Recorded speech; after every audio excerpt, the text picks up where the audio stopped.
जी हां, समझ जाओ पाकिस्तान, करारा जवाब मिलेगा। भारत की तरफ से पाकिस्तान को कई दिनों बाद ललकारा गया है। भारतीय सीमा पर पाकिस्तान की तरफ से लगातार फायरिंग हो रही है। बीएसएफ के डीजी ने साफ कर दिया कि पाकिस्तान को ईंट का जवाब पत्थर से मिलेगा। इसके अलावा डीजी ने बताया कि 1971 के बाद से अब तक ये सबसे जबरदस्त फायरिंग है। इसके अलावा आतंकवादी भारतीय सीमा पर हमले के लिए पाकिस्तान की चौकियों का इस्तेमाल कर रहे हैं और पाकिस्तानी सेना ने सीमा पर 12 लॉन्चिंग पैड भी बनाए हैं, जिसमें आतंकवादियों के निशाने पर भारतीय सीमा में मौजूद रिहायशी इलाके हैं।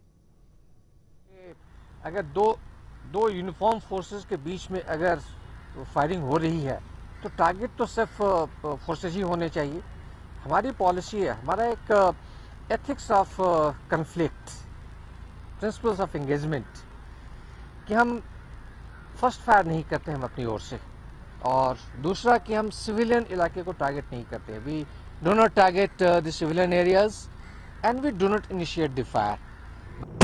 बॉर्डर पर भारत और पाकिस्तान के बीच जमकर फायरिंग हो रही है।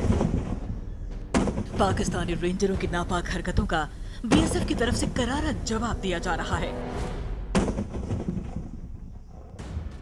दोनों तरफ से पिछले काफी वक्त से चल रही फायरिंग में अब तक पाकिस्तान को जबरदस्त नुकसान उठाना पड़ा है।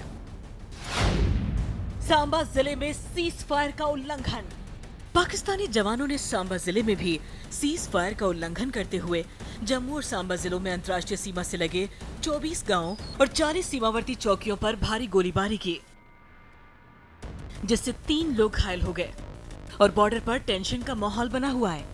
इसके अलावा कालारूज इलाके में सेना ने 4 आतंकवादियों को मार गिराया है और 2 भारतीय जवान भी शहीद हुए हैं। इस इलाके में पिछले 18 दिनों में 17 बार पाकिस्तान की तरफ से सीज फायर का उल्लंघन हुआ है, जिसमें 1 नागरिक की मौत हुई और कई घायल हुए हैं।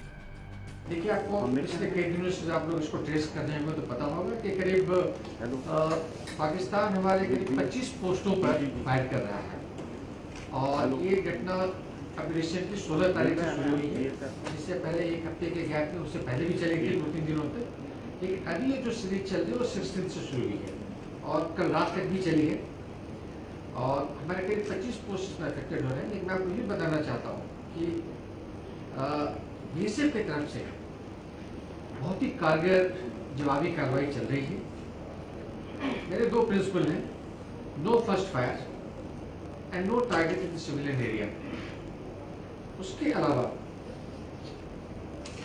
हमारी इंटेंसिटी ऑफ फायर उनसे कई गुना ज़्यादा है, हमारे वॉल्यूम ऑफ फायर उनसे कई गुना ज़्यादा है, और हमारे टारगेट उनसे कई ज़्यादा इफेक्टिव है। पाकिस्तान को मुंहतोड़ जवाब देने के लिए सरकार ने बीएसएफ को खुली छूट दे दी है। भारत सरकार ने यह साफ कर दिया है कि पाकिस्तान को सबक सिखाने के लिए किसी भी तरह की कोई भी रियायत नहीं बरती जाएगी। भारत और पाकिस्तान के बॉर्डर पर टेंशन लगातार बढ़ती जा रही है। दोनों तरफ से जमकर फायरिंग हो रही है। पाकिस्तान की तरफ से हो रही फायरिंग का मुंहतोड़ जवाब देने के लिए सरकार ने सीमा पर तैनात सुरक्षा बलों को खुली छूट दे दी है। इसका नतीजा ये हुआ कि पिछले 10 दिनों में ही पाकिस्तान को इतना नुकसान उठाना पड़ा जितना पिछले साल पूरे अगस्त महीने के दौरान भी नहीं पहुंचा था। पाकिस्तान को हुआ है भारी नुकसान। भारत की तरफ से 16 अगस्त से शुरू हुई जवाबी कार्रवाई में पाकिस्तान में अब तक 8 लोगों की मौत हो चुकी है। इसमें सेना के जवान, लश्कर के आतंकी शामिल हैं।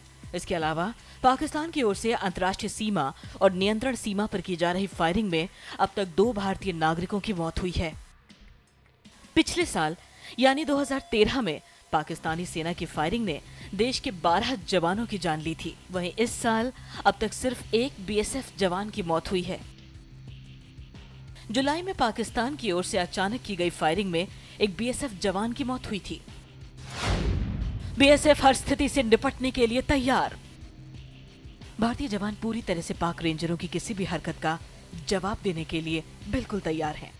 पाकिस्तान की सरकार ने रेंजरों की मदद के लिए पाकिस्तानी सेना की 12 मुजाहिदीन बटालियन को चारवा सेक्टर में तैनात किया है।